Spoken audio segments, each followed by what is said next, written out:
I kept my past as a black ops officer secret from my wife for a decade. Then I heard her on the phone with her father. He's a weakling. Send your men to the warehouse tomorrow.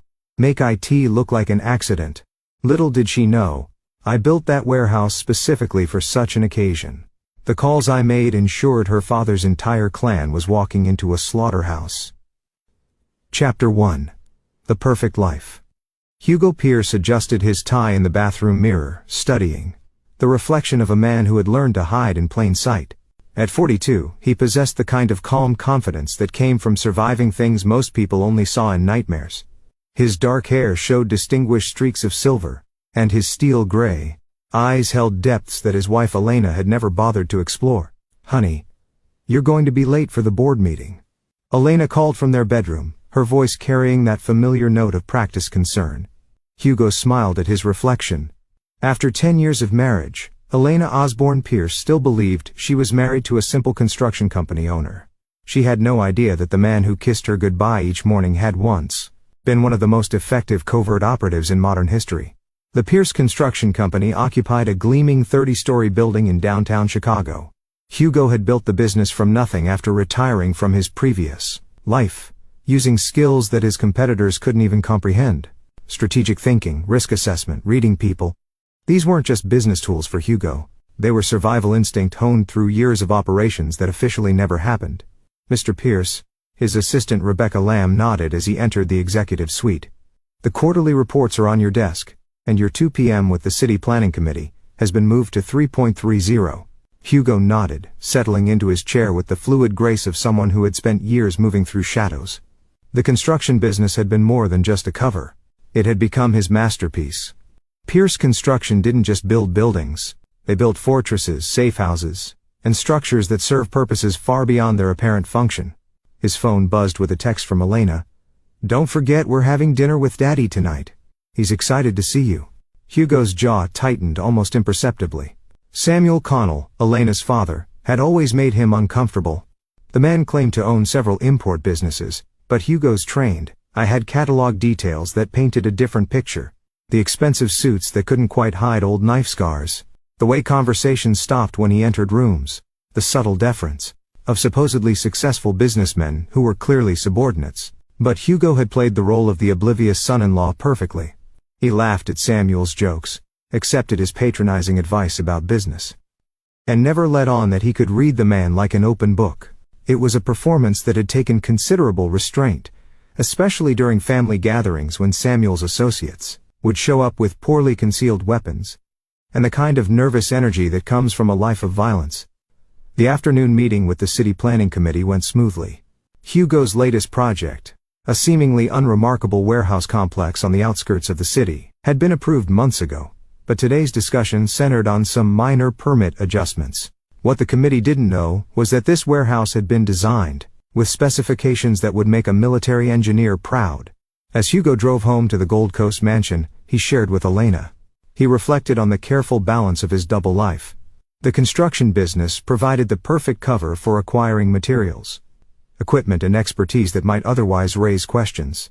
Over the years he had built a network of contractors, suppliers, and specialists who knew how to be discreet and ask no questions. Elena was waiting in their marble-adorned foyer, looking stunning in a black dress that probably cost more than most people's monthly salary. Her blonde hair was perfectly styled, and her blue eyes sparkled with an affection that Hugo had long since learned to question. "How was your day, darling?" she asked, rising on her toes to kiss his cheek. "Productive," Hugo replied, studying her face with the kind of attention that had once been used to detect lies that could get him killed. "Yours?" "Oh, you know, the usual lunch with the girls, some shopping." Elena's smile was perfect, practiced, daddy's. "So looking forward to tonight. He says he has some exciting business opportunities to discuss with you." Hugo nodded, keeping his expression neutral. Samuel Connell's business opportunities were always carefully disguised attempts to either compromise Hugo or draw him into the family's less legitimate enterprises. So far Hugo had managed to deflect these overtures with a combination of apparent naivety and careful misdirection. As they prepared to leave for dinner, Hugo caught Elena's reflection in the hallway mirror.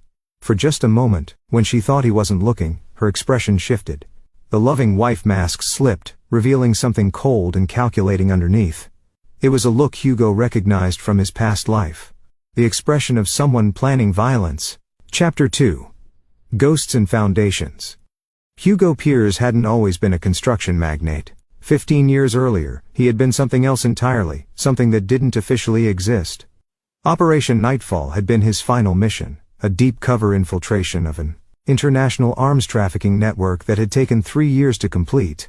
Hugo had become someone else so completely that he'd almost forgotten his real name.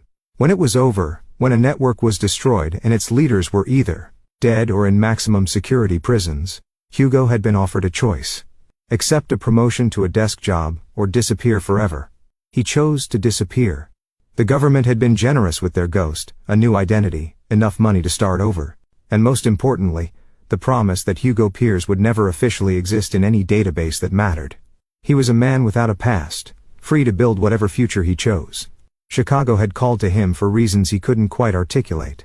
Maybe it was the city's reputation for reinvention, or maybe it was simply far enough from his old life to feel safe. He'd started Piers Construction with a business plan that would have impressed his former handlers. Every aspect designed for flexibility, security, and the kind of operational capabilities that most businessmen never needed to consider. The warehouse project had begun as a simple commercial venture, but Hugo's instincts had demanded more. Working with a carefully selected team of contractors who specialized in unusual requirements, he had created something extraordinary. From the outside, it looked like a standard industrial complex. Inside, it was a marvel of defensive architecture and strategic design. Reinforced concrete walls that could stop armor-piercing routes. Multiple escape routes that weren't visible on any official blueprint. A communication center that could tap into any system in the city. Most importantly, surveillance capabilities that would put government facilities to shame. Hugo had told himself it was just paranoia, old habits from a man who'd spent too many years watching his back. But deep down he'd known he was preparing for something.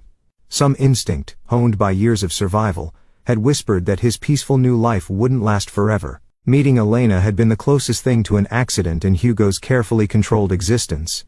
She'd literally run into him outside a coffee shop, spilling her drink across his suit, and apologizing with the kind of genuine embarrassment that couldn't be faked.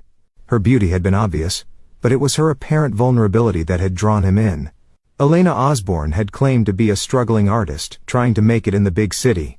She'd grown up poor, she said, raised by a single father who'd worked multiple jobs to give her a chance at a better life. Hugo's protective instincts, dormant since leaving his old profession, had awakened with startling intensity. Their courtship had been a whirlwind. Elena was everything Hugo thought he wanted, beautiful, talented, and seemingly innocent of the darkness that had defined his previous existence. She'd been impressed by his success, but not consumed by it, content with quiet evenings and simple pleasures. When he'd proposed after 6 months, she'd cried tears that it seemed absolutely genuine. The wedding had been small, intimate. Elena's father Samuel had flown in from back east. She'd always been vague about exactly where. Hugo had been struck by the man's presence. Samuel Connell carried himself with the kind of controlled authority that Hugo recognized from his military days. But Elena had explained that her father was a successful businessman, accustomed to being in charge. What had truly impressed Hugo was Samuel's apparent concern for his daughter's happiness. The man had pulled Hugo aside during the reception, speaking with quiet intensity. "Elena is everything to me, son. You hurt her, and I'll make sure you regret it. But you make her happy, and you'll have my support forever." It was the kind of protective father speech that should have been touching. Instead, something in Samuel's eyes had made Hugo's instincts prick with unease. But Elena had been radiant, and Hugo had dismissed his concerns as old paranoia dying hard. The first few years of marriage had been blissful. Elena had thrown herself into supporting Hugo's business, hosting dinner parties for clients, and charming everyone she met. She'd seemed genuinely proud of his success, never questioning his long hours or frequent travel. When Hugo had told her about purchasing the warehouse property, she'd been enthusiastically supportive. "It's so exciting seeing you build something from nothing," she'd said, wrapping her arms around him from behind as he studied the architectural plans. "You like a modern pioneer, creating something permanent in this world." Hugo had been touched by her words, never suspecting that Elena was cataloging every detail of his business operations for reasons that had nothing to do with wifely interest. Now, as Hugo reviewed the timeline in his mind, he could see the subtle changes that had occurred over the past year. Elena's questions about his work had become more specific. Her casual inquiries about his daily schedule had grown more frequent. Most tellingly, she'd begun asking about the warehouse project with an intensity that seemed disproportionate to her usual level of interest in construction details. Standing in their bedroom, adjusting his cufflinks for dinner with Samuel, Hugo allowed himself to acknowledge what he'd been trying to ignore for months.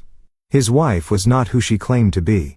The question now was whether Elena's deception was simply a matter of concealed family connections, or if it represented something far more dangerous. As they walked to the car, Hugo's trained eyes swept their surroundings with automatic precision. The quiet Gold Coast street looked peaceful, but Hugo noticed things that others missed. The sedan parked 3 blocks away, with 2 occupants who'd been there for the past hour. The way their neighbors' curtains moved as if someone was watching from behind them. The subtle scuff marks on their front gate that suggested someone had been examining the lock mechanism. Someone was watching him. The only question was whether it was protection or surveillance. Hugo opened the car door for Elena, noting how her eyes darted to the same sedan he'd cataloged. Whatever game was being played, his wife was clearly a willing participant. As they drove toward Samuel Connell's Gold Coast penthouse, Hugo began, mentally preparing for what might be his most important performance yet. Chapter 3. The Mask Slips. Samuel Connell's penthouse occupied the top 2 floors of one of Chicago's most exclusive buildings. Hugo had visited many times over the years, but tonight felt different. As the elevator rose to the 52nd floor, he noticed Elena's barely concealed tension, the slight tightness around her eyes, the way her fingers drummed silently against a purse. "You seem nervous," Hugo observed quietly. Elena's smile was immediate and bright. "Do I? I suppose I'm just excited. Daddy's been working on something big lately. I think he wants to bring you in as a partner on some projects." The elevator doors opened to reveal Samuel's lavish foyer. At 71, Elena's father remained an imposing figure, tall, silver-haired, with the kind of presence that commanded attention. He embraced Hugo with apparent warmth, but Hugo felt the subtle evaluation in the older man's grip, the way Samuel's eyes searched his face. "Hugo, my boy, you la prosperous construction business treating you well, can't complain," Hugo replied, returning the handshake, with precisely the right amount of pressure. Enough to avoid seeming weak, not enough to suggest he was trying to prove anything. Dinner was an elegant affair served in Samuel's private dining room, which boasted floor-to-ceiling windows overlooking Lake Michigan. The conversation flowed smoothly over topics that seemed innocuous. Chicago politics, business trends, Elena's charity work. But Hugo's trained ear caught undercurrents that told a different story. Samuel's casual mentions of associates who'd had trouble with regulatory issues weren't random. His questions about Hugo's warehouse project were too specific, too focused on details that shouldn't matter to a casual observer. Most tellingly, Elena's responses were perfectly timed, as if she and her father had rehearsed this conversation. "You know, Hugo," Samuel said over dessert, "I've been thinking we should discuss some business opportunities, real partnerships, not just family dinner conversations." Elena squeezed Hugo's hand encouragingly. "I told Daddy how brilliant you are with logistics and planning. He thinks you could be very valuable to his import operations." Hugo nodded thoughtfully, playing the role of the flattered son-in-law. "I appreciate the confidence, Samuel. What kind of operations are we talking about?" Samuel's smile was predatory. "Let's just say, I deal in goods that require discretion, special handling, the kind of logistical challenges that a man with your skills might find profitable." It was an offer that any legitimate businessman would either politely decline or ask for more specific details about. Hugo didn't either. Instead, he leaned forward with apparent interest, allowing greed to flicker across his expression. "Profitable how?" he asked. "Very," Samuel replied, "but it would require absolute trust, complete discretion, and a willingness to bend certain rules." Hugo pretended to consider this, letting silence stretch for several seconds. Elena watched him intently, her grip on his hand tightening almost imperceptibly. "I need to know more," Hugo finally said. "But I'm interested." Samuel's satisfaction was obvious. "Excellent. I'll have some associates reach out to you next week. We'll start small, see how things go." As the evening wound down, Elena excused herself to use the powder room. The moment she was gone, Samuel's demeanor shifted completely. The jovial father-in-law disappeared, replaced by something much more dangerous. "Hugo," Samuel said quietly, "I hope you understand what you're agreeing to. This isn't some side business you can walk away from if you get cold feet." Hugo met the older man's stare steadily. I appreciate the warning, Samuel, but I'm not a man who makes commitments lightly. Good. Samuel nodded. Because men who disappoint me tend to have very short life expectancies. It was a threat delivered with casual efficiency, the kind of statement that had probably preceded numerous disappearances over the years. Hugo absorbed it without flinching, filing it away with all the other data points he'd been collecting about his father-in-law. Private conversation. Are you two plotting world domination without me? Just business talk, sweetheart, Samuel replied, his grandfatherly mask sliding back into place. Boring stuff that would put you to sleep. The drive home was quiet. Elena seemed pleased, humming softly as she watched the Chicago skyline scroll past. Hugo drove with automatic precision, his mind racing through possibilities and contingencies. Back at their Gold Coast mansion, Elena disappeared into her walk-in closet to change clothes. Hugo loosened his tie and moved to the window, ostensibly admiring their garden but actually cataloging the positions of various surveillance points he'd noticed throughout the evening. That's when he heard it. Elena's voice muffled, but audible through the bathroom door. She was on the phone and her tone was completely different from the loving wife who'd kissed him goodbye that morning. I know, Daddy. He took the bait perfectly. No, he doesn't suspect anything. The man's so arrogant he actually thinks he's playing us. What? Tomorrow night? Yes, the warehouse makes sense. He's been practically living there lately. He's a weakling who got lucky in business. Send your men to the warehouse tomorrow. Make it look like an accident. Hugo's blood went cold, but his expression never changed. Years of training had taught him to control his physical reactions, even when his world was collapsing around him. He moved away from the bathroom door with the same casual pace he'd maintained all evening. Elena emerged from the bathroom in silk pajamas. Her expression carefully arranged into loving concern. You seem tired, darling. Long day, just thinking about your father's offer, Hugo replied, his voice betraying nothing of what he just learned. It's a big decision. Elena moved to him, wrapping her arms around his waist with practiced affection. I know Daddy can seem intimidating, but he really does care about our future. This could be the opportunity of a lifetime. Hugo kissed the top of her head, marveling at her performance. 10 years of marriage, and he'd never suspected that the woman in his arms was not only capable of planning his murder, but was actively looking forward to it. You're right, he said softly. It could change everything. As Elena drifted off to sleep beside him, Hugo stared at the ceiling and began to plan. The warehouse that Elena thought would be his tomb had been designed for exactly this kind of situation. Every defensive system, every hidden feature, every seemingly innocuous detail had been installed by a man who understood that enemies could come from anywhere. Even from the woman who shared his bed. Tomorrow night, Samuel Connell, his men would walk into what they expected to be a simple execution. Instead, they would find themselves in a carefully constructed trap designed by someone who had spent years staying alive in situations where others failed. Hugo smiled in the darkness. Elena was right about one thing. Tomorrow night would change everything. Chapter 4. The Hunter Becomes the Hunted. Hugo woke before dawn, as he had every day for the past 15 years. Beside him, Elena slept peacefully, her face serene in the early morning light. Looking at her now, knowing what he knew, Hugo was struck by the completeness of her deception. Even in sleep she maintained the mask of innocent vulnerability that had first attracted him. He dressed quietly and left for the office. But instead of heading to Pierce Construction, Hugo drove to a small, unremarkable building in an industrial district on the south side. To anyone watching, it would appear to be just another maintenance facility. In reality, it was something else entirely. A safe house Hugo had established during his first year in Chicago, equipped with resources that his legitimate business could never officially possess. The basement contained equipment that would have impressed his former government handlers: surveillance gear, communication devices, and computer systems capable of accessing databases that officially didn't exist. More importantly, it held detailed files on every person who had entered Hugo's orbit since his arrival in Chicago, including his wife and father-in-law. Hugo's investigation into Samuel Connell had begun 3 years ago, triggered by inconsistencies in Elena's stories about her childhood. What he discovered had been both impressive and terrifying. Samuel Connell wasn't just a criminal. He was the head of one of the Midwest's most sophisticated organized crime syndicates. The Connell family had built their empire on a foundation of violence and intimidation, but Samuel had evolved the operation far beyond traditional organized crime. They specialized in high-level import, export operations that served as fronts for everything from weapons trafficking to human smuggling. Their legitimate businesses provided perfect cover for money laundering on an international scale.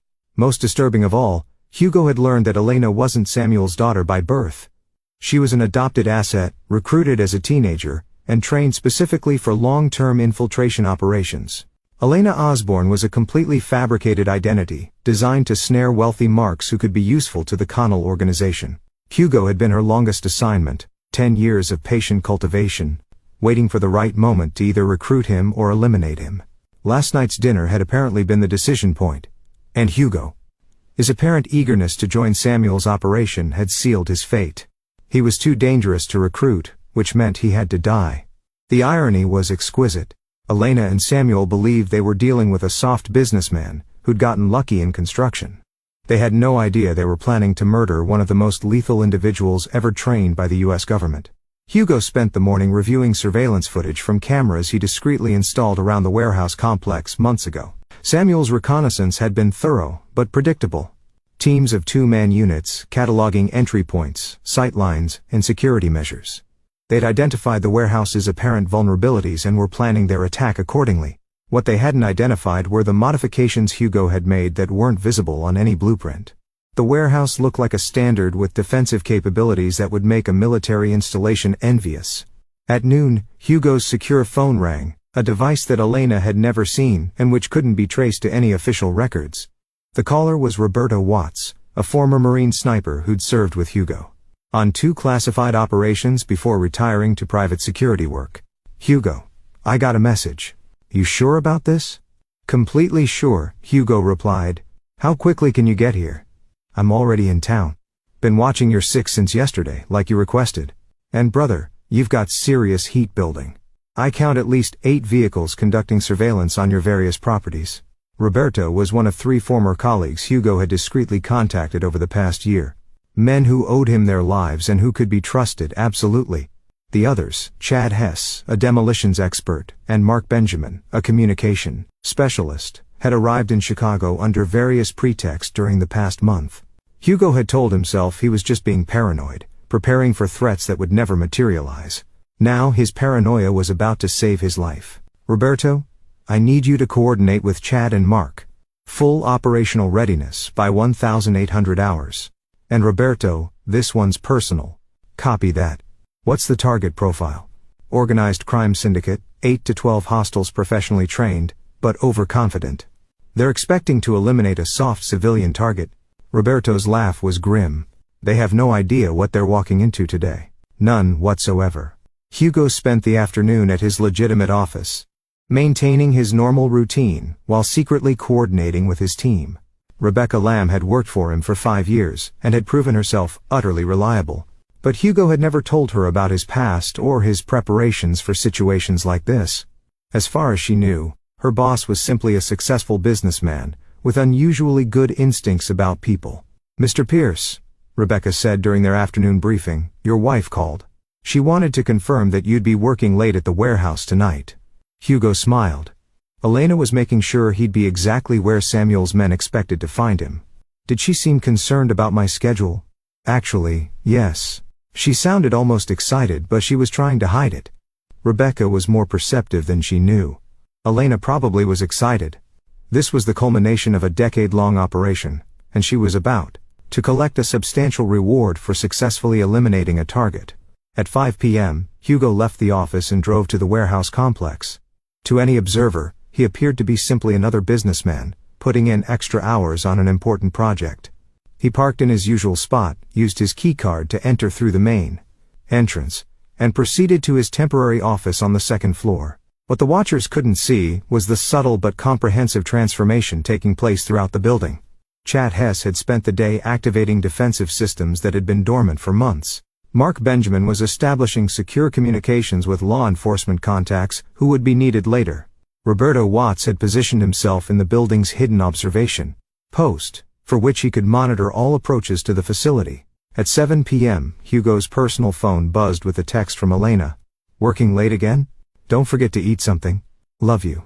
The message was perfectly crafted, loving concern with just enough specificity to confirm Hugo's location for the attack team.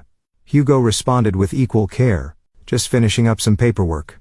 Home by 10, it was a promise he intended to keep, though not in the way Elena expected. As darkness fell over Chicago, Hugo Pierce prepared to become something he'd hoped never to be again. A predator, hunting other predators. The warehouse had been designed as its fortress. Tonight, it would become their tomb. Chapter 5, The Art of War. At 8:07 p.m., Hugo's surveillance system detected the first vehicle approaching the warehouse complex. A black SUV with tinted windows moved slowly past the main entrance, before continuing to a position 3 blocks away. 7 minutes later, a second vehicle took up position on the opposite side of the building. Hugo watched the feed from his command center. A concealed room that officially didn't exist on any blueprint. The space resembled something from a spy thriller. Multiple monitors displaying real-time surveillance from dozens of hidden cameras, communication equipment that could intercept and redirect virtually any signal in the city, and tactical displays showing the positions of all incoming threats. "We've got movement." Roberto's voice crackled through Hugo's earpiece.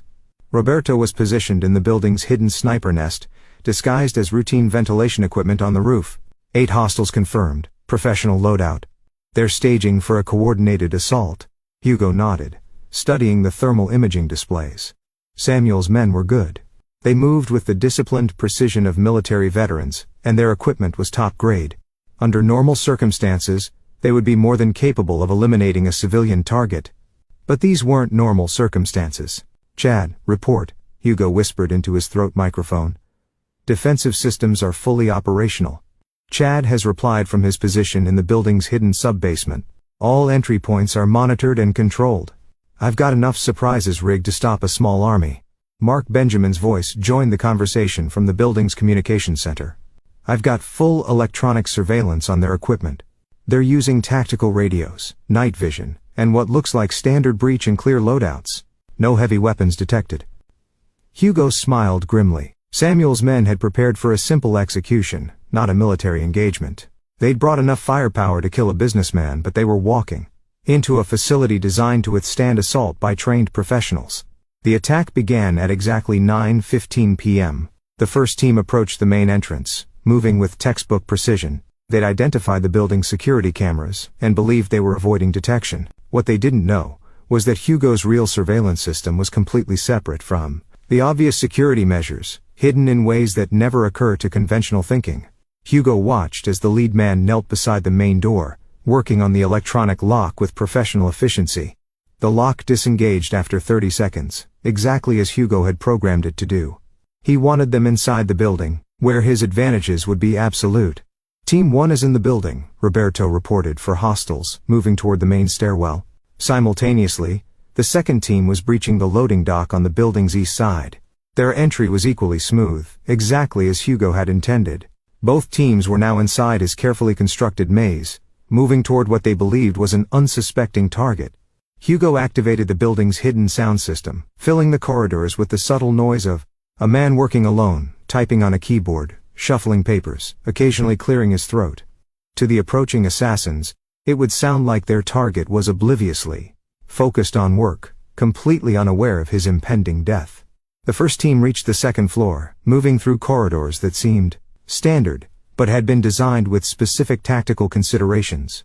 Every corner provided cover for defenders while exposing attackers.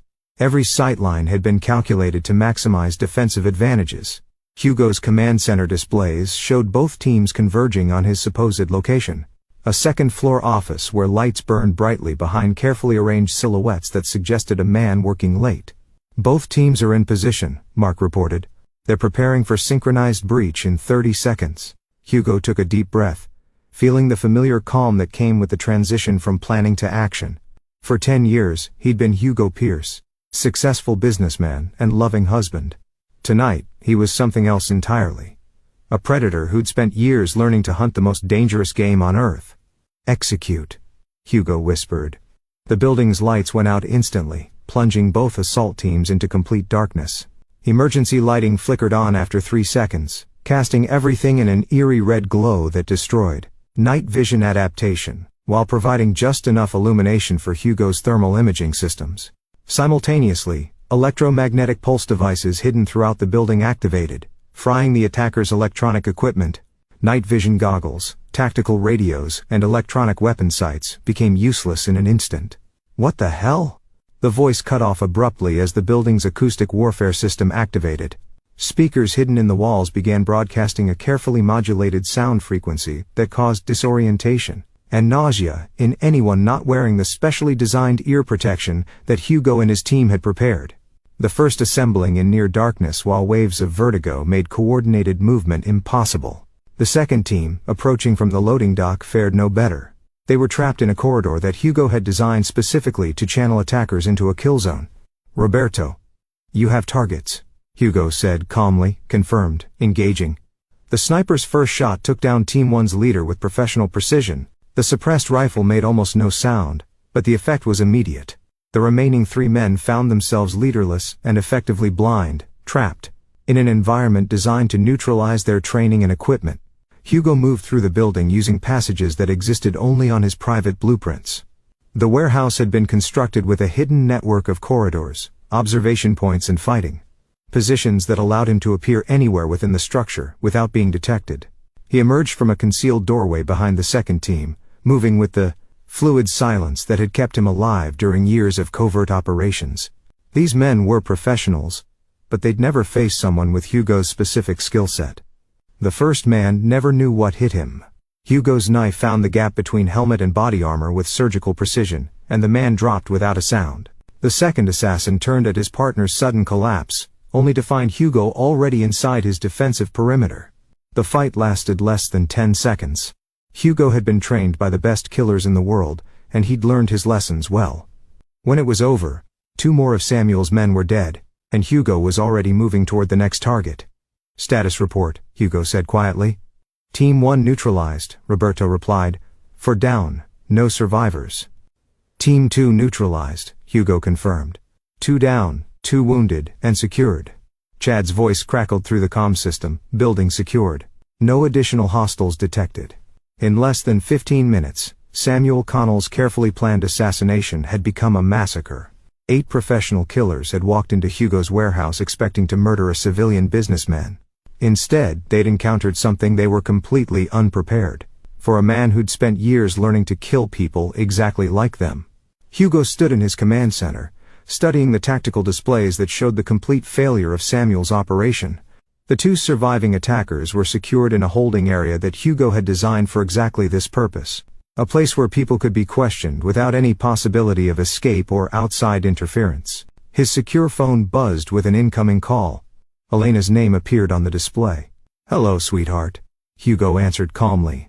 "Hugo, thank God you're all right. I just heard on the news that there was some kind of incident at an industrial complex on the south side. It wasn't your warehouse, was it?" Elena's performance was flawless. Exactly the right mixture of concern and relief that a loving wife would display upon learning her husband was safe.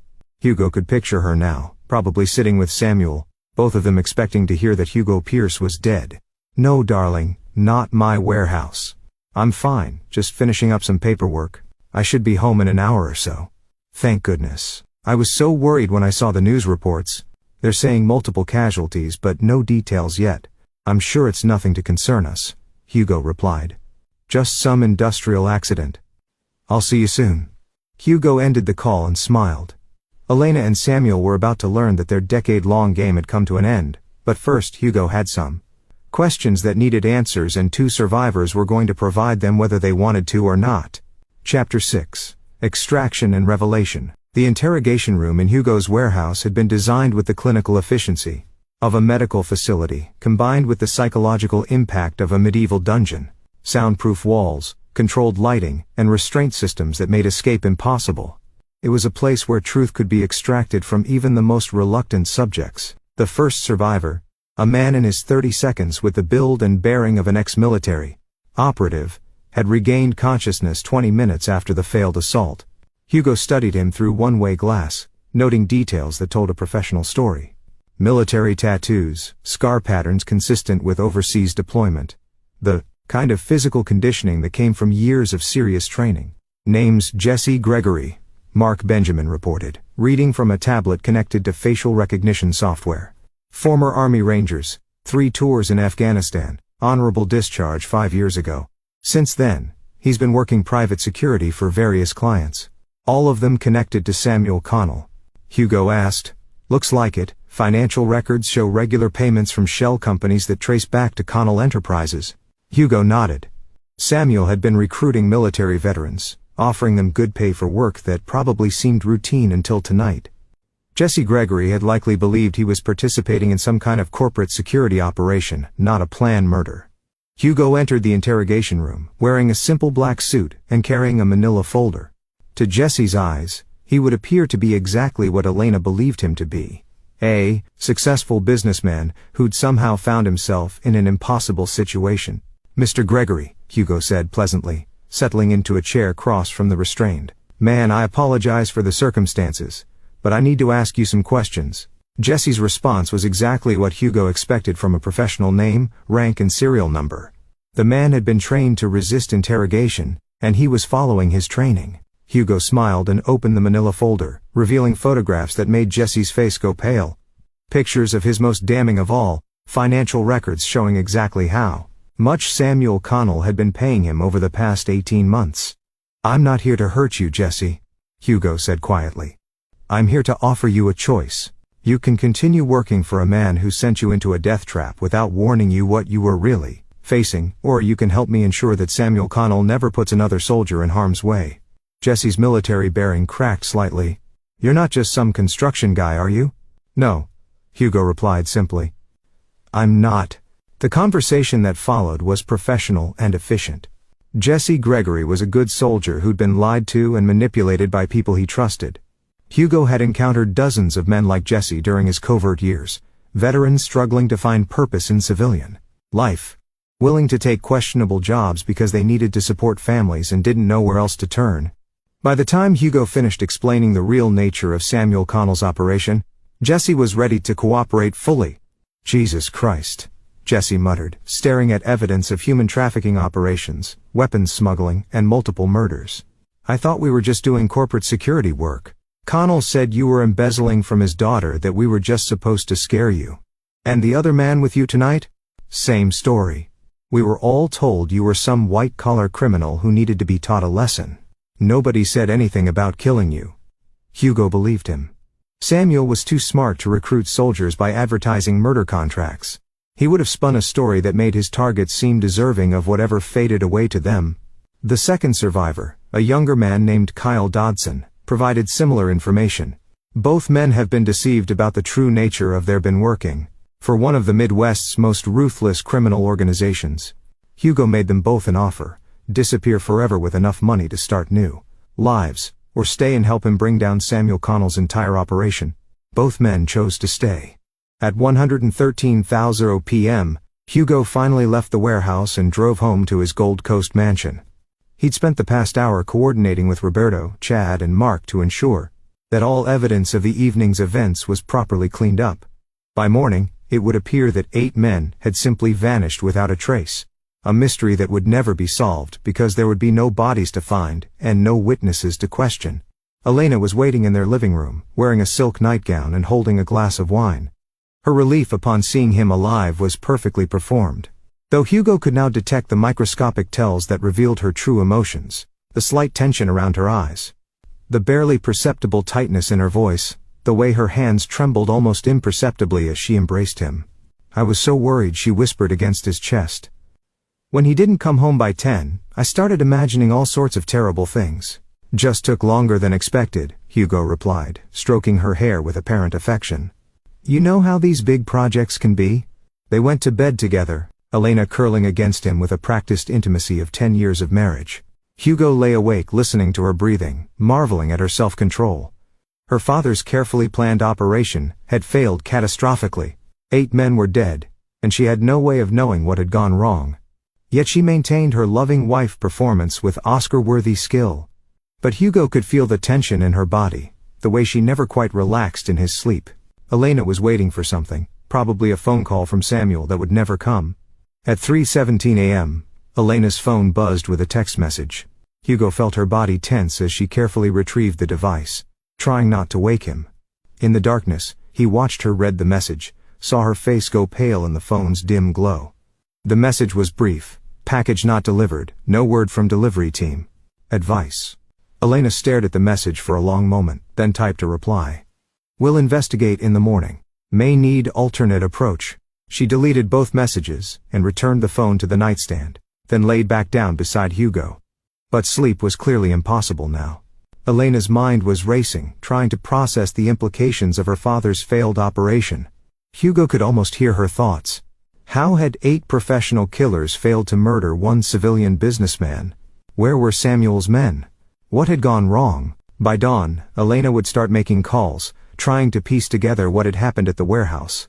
She would discover that Hugo Pierce had somehow survived an attack that should have been impossible to escape. More troubling, she would learn that Samuel's assault team had vanished completely, leaving no trace of their fate. Within hours, Elena and Samuel would begin to suspect that their carefully constructed decade-long operation had been compromised from the beginning. They would start to wonder whether the mild-mannered construction executive they've been playing might actually be something else entirely. Hugo smiled in the darkness. Let them wonder. Let them worry. Let them begin to understand that they had made a terrible mistake in choosing him as their target. Tomorrow, the real game would begin. Chapter 7. The Hunter's Web. Elena left early the next morning, claiming a last-minute appointment with her yoga instructor. Hugo watched from the bedroom window as she drove away in her white BMW. Noting the careful way, she checked her mirrors and the route she chose. Not toward the health club she usually frequented, but toward the industrial district where Samuel Connell maintained his legitimate business operations. Hugo had been expecting this. Elena needed to report the previous night's failure in person, and she needed to help Samuel figure out what had gone wrong. What neither of them suspected was that Hugo had spent the past year preparing for this exact scenario. At 9 a.m., Hugo arrived at his office and conducted business as usual. Rebecca Lamb brought him coffee in the morning reports, commenting on how well rested he looked despite working so late the previous evening. You seem particularly energetic today, Mr. Pierce, she observed. The warehouse project must be going well. Very well, Hugo replied.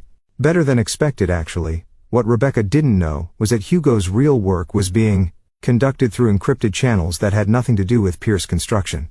Over the past 18 months, he'd been building a comprehensive intelligence network focused on Samuel Connell's criminal empire. Every associate, every business front, every financial transaction had been cataloged and analyzed. Hugo had done more than just investigate Samuel Connell. He'd infiltrated the man's organization at every level.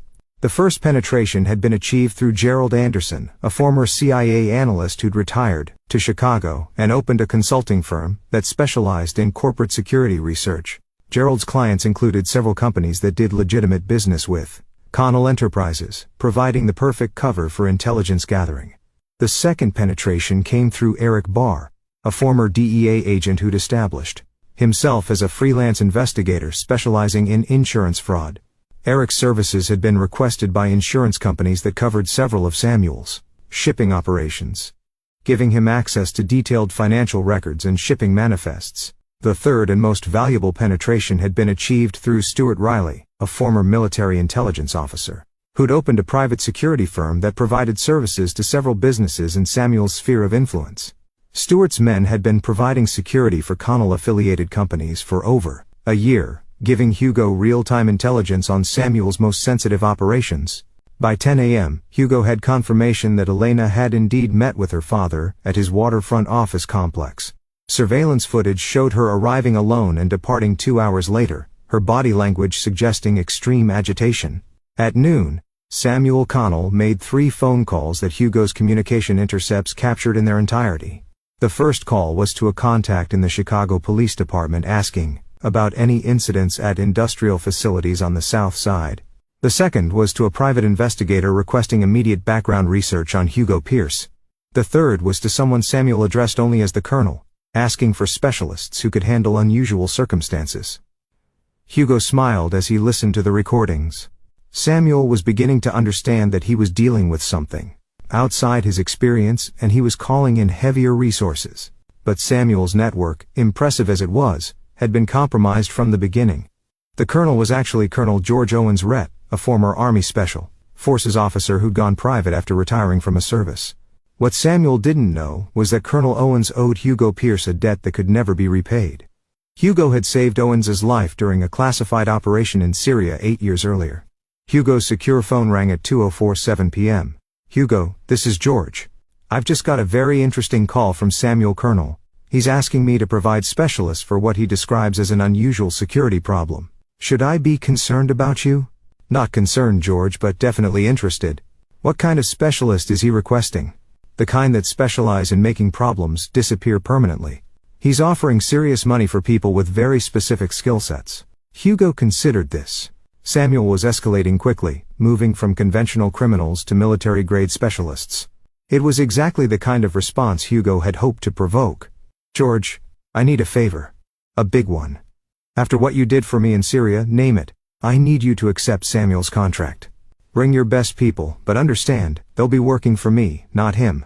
George was quiet for several seconds. "You're asking me to run a false flag operation against the civilian. This isn't some foreign theater. Hugo, this is Chicago. Samuel Colonel isn't a civilian, George. He's the head of a criminal organization responsible for dozens of murders, human trafficking, and weapons smuggling. I can provide you with evidence that will convince you this is a legitimate target." Another pause. "Send me the files. If they check out, you got my team." "But Hugo, this is the last time.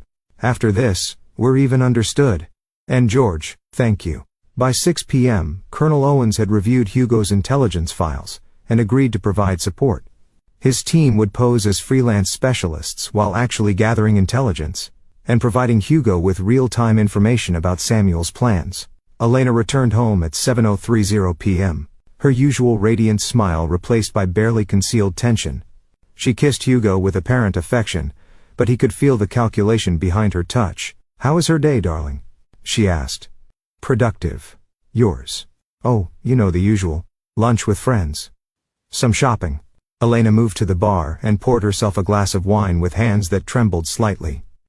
"Actually, I heard something disturbing today. One of the girls mentioned that there was some kind of incident at an industrial complex last night, near where your warehouse is located." Hugo looked up from his newspaper with carefully calibrated concern. "Really? What kind of incident?" She wasn't sure. "Something about missing persons. Maybe." The police were apparently asking questions all morning. This was Elena's attempt to gauge whether Hugo knew anything about the previous night's events. Her performance was skilled, but Hugo could read the real questions behind her words. "What do you know? How much do you suspect? Are we compromised?" "That's concerning," Hugo replied. "I hope it doesn't affect our project timeline." Elena studied his face intently, looking for any sign that her mild-mannered husband might be something other than what he appeared. Hugo gave her nothing. The same calm competence he displayed for 10 years of marriage. But internally, Hugo was preparing for the next phase of his operation. Samuel and Elena had revealed themselves as enemies.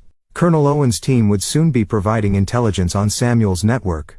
The 2 surviving members of the previous night's assault team were now working for Hugo, providing him with detailed knowledge of Samuel's security procedures and operational methods. Most importantly, Hugo had spent the day activating resources that Elena and Samuel didn't know existed. Former colleagues from his covert years. People who owed him favors, or simply respected his expertise. Men and women who could disappear problems or create new ones, depending on what the situation required. Elena and Samuel believed they were dealing with one man who'd gotten lucky. They were actually facing a network of professionals who'd spent years learning to eliminate threats that conventional law enforcement couldn't touch. As Elena excused herself to take a bath, claiming she had a headache, Hugo made a decision that would have surprised his former handlers. He wasn't going to simply eliminate Samuel Connell and his organization. He was going to dismantle them piece by piece, ensuring that every victim of their crimes received justice and every criminal in their network faced consequences. It would take time, patience, and resources that most people couldn't imagine. But Hugo Pierce had all 3 in abundance. The war was about to begin in earnest. Chapter 8. The Perfect Storm. The next 72 hours unfolded with the precision of a military campaign. Hugo had spent years learning to orchestrate complex operations where timing was everything, and this situation demanded all of his expertise. On Thursday morning, Colonel George Owens met with Samuel Connell at the Connell family's waterfront headquarters. Hugo listened to their conversation through surveillance equipment that Stuart Riley's security team had installed weeks earlier. "Mr. Connell," George said, "is military bearing lending credibility to his cover story. I understand you have a problem that requires specialized attention.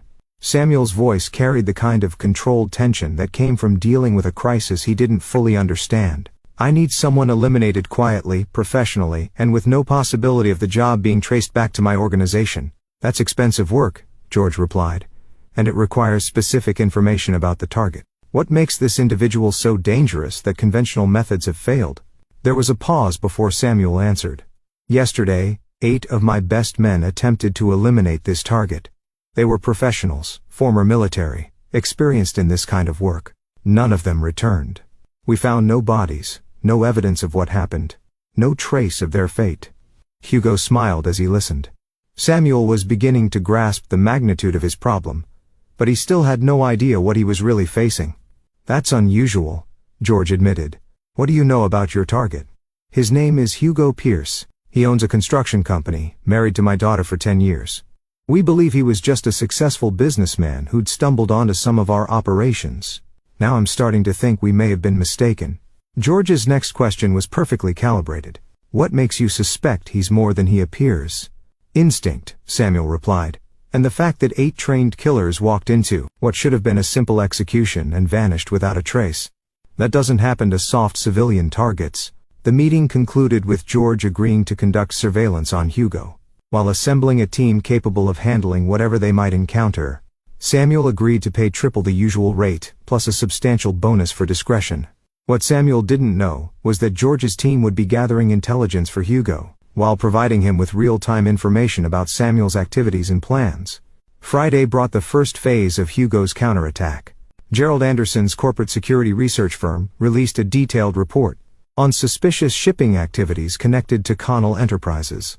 The report, ostensibly prepared for an insurance company concerned about cargo theft actually, contained evidence of weapons smuggling that Gerald forwarded to federal authorities. Simultaneously, Eric Barr's insurance fraud investigation uncovered financial irregularities in several Connell-affiliated businesses, bank records showing unusual cash transactions, shipping manifests that didn't match, customs declarations and insurance claims that suggested systematic criminal activity. This evidence also found its way to appropriate federal agencies.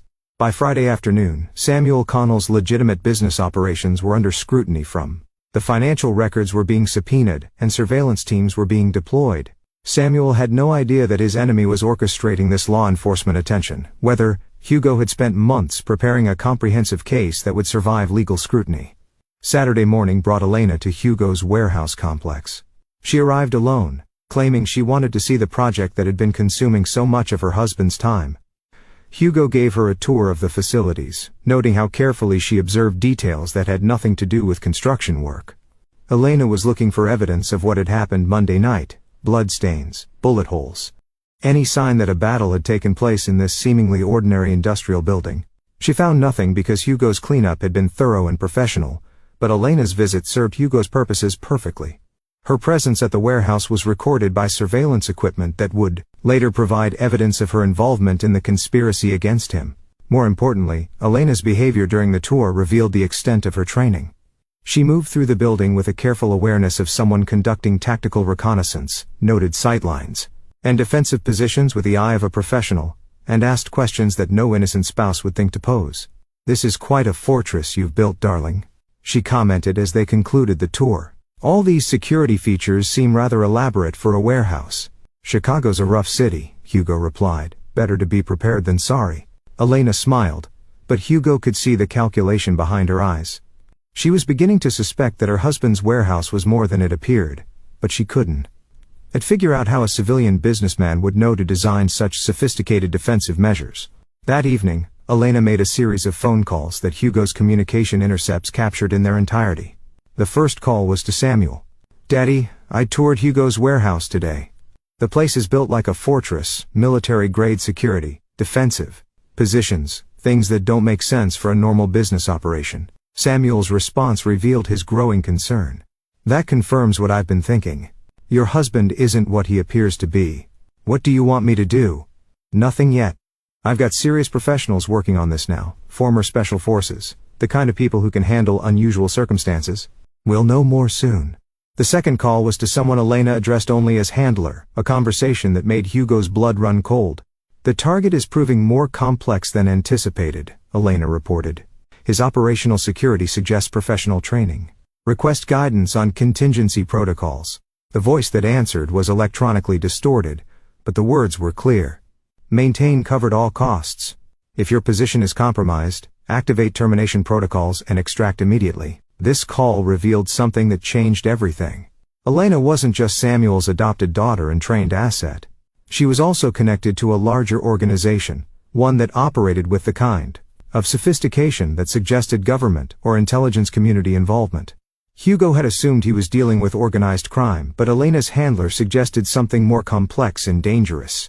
Sunday morning, Hugo implemented the next phase of his operation, using resources and contacts that officially didn't exist. Hugo arranged for Jesse Gregory and Kyle Dodson, the two survivors from Monday night's attack, to surrender to federal authorities. Their testimony, combined with the evidence that Hugo's network had been gathering, painted a comprehensive picture of Samuel Connell's criminal empire.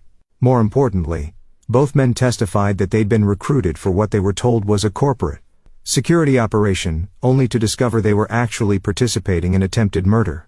Their testimony provided federal prosecutors with evidence of conspiracy, racketeering, and multiple felonies. By Sunday evening, Samuel Connell was facing federal indictments on charges that would put him in prison for the rest of his life. But Hugo wasn't finished. Elena's connection to unknown handlers meant that eliminating Samuel wouldn't end the threat. Hugo needed to identify and neutralize everyone who posed a danger to his continued existence. Monday morning brought the final revelation. Colonel George Owens reported that his surveillance of Hugo had uncovered something extraordinary. Your target isn't just professionally trained, Hugo. He's conducting counter-surveillance operations that would impress military intelligence specialists. Whoever this guy is, he's not a civilian. Samuel's response was immediate. Find out everything you can about Hugo Pierce. Real background, not the fabricated identity we've been looking at.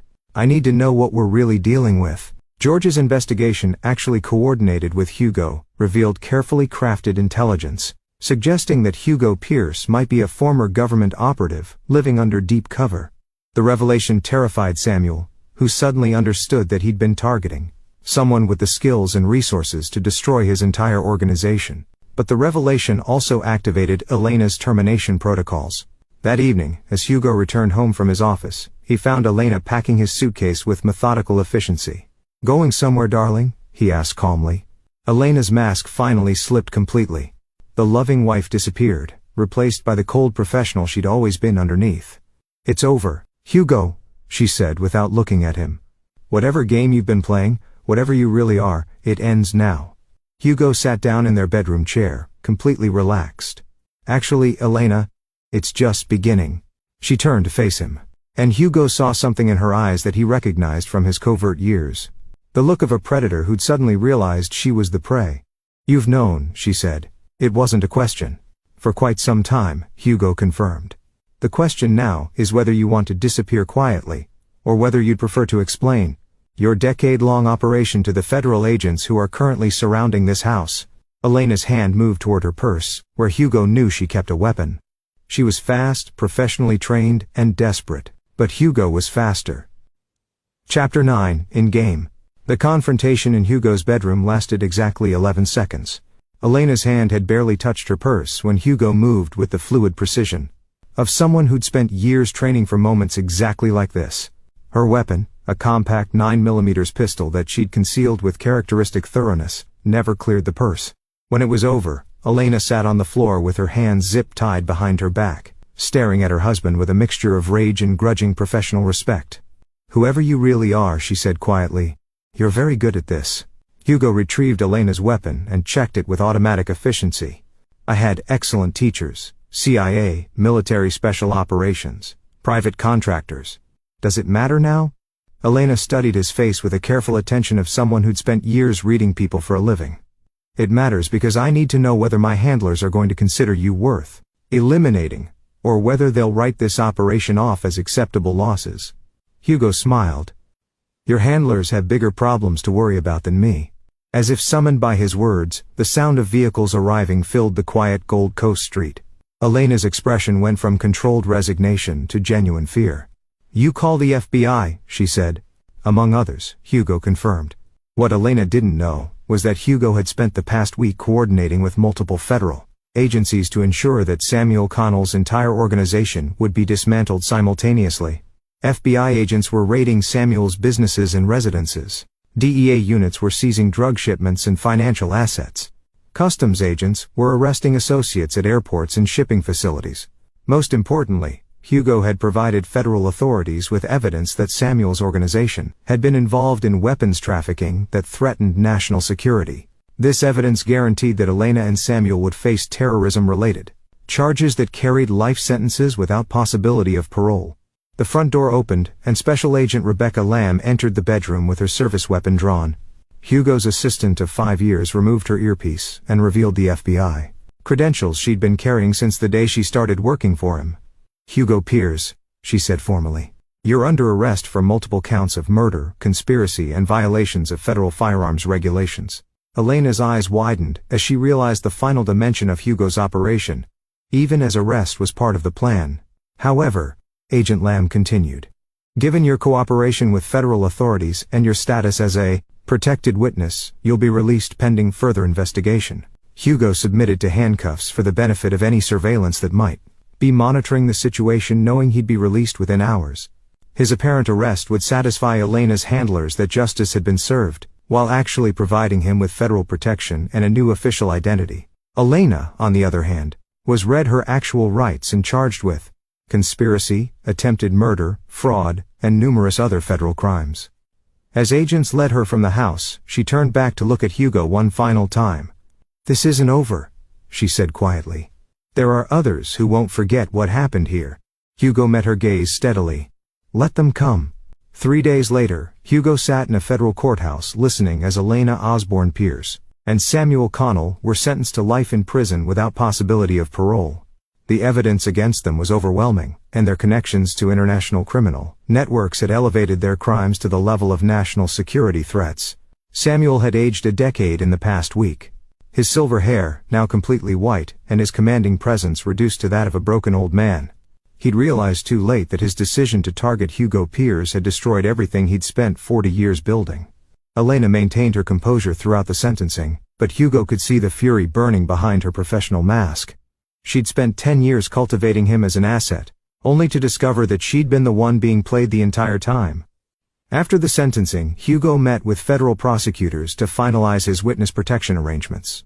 His cooperation had been invaluable in dismantling not just Samuel's organization, but also the larger network of criminal enterprises they'd been connected to. "What happens now?" asked the lead prosecutor, a serious woman in her 40s, who'd been impressed by the comprehensiveness of Hugo's intelligence gathering. "Now, I disappear again," Hugo replied. "New identity, new location, new life. Any preferences for where you'd like to relocate?" Hugo considered this. "Somewhere quiet. Somewhere I can build things without having to worry about who might be watching."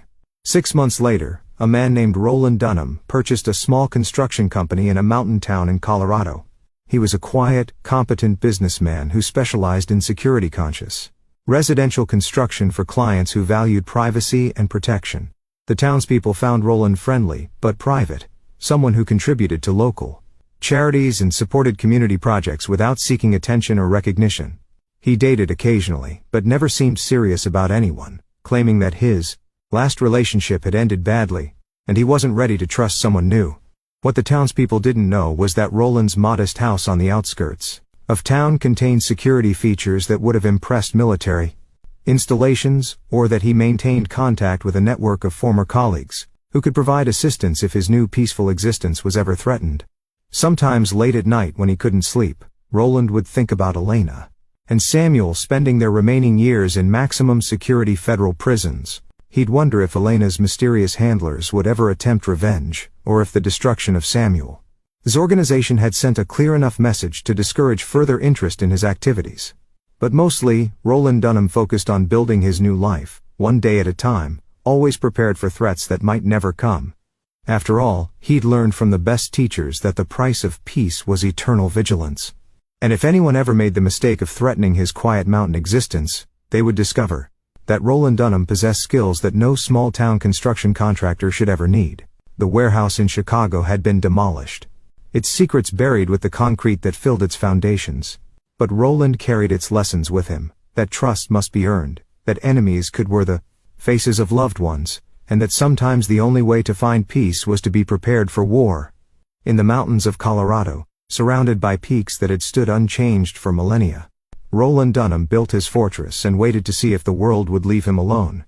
So far it had. But he remained ready for the day it might not. Thanks for watching. Take care, good luck.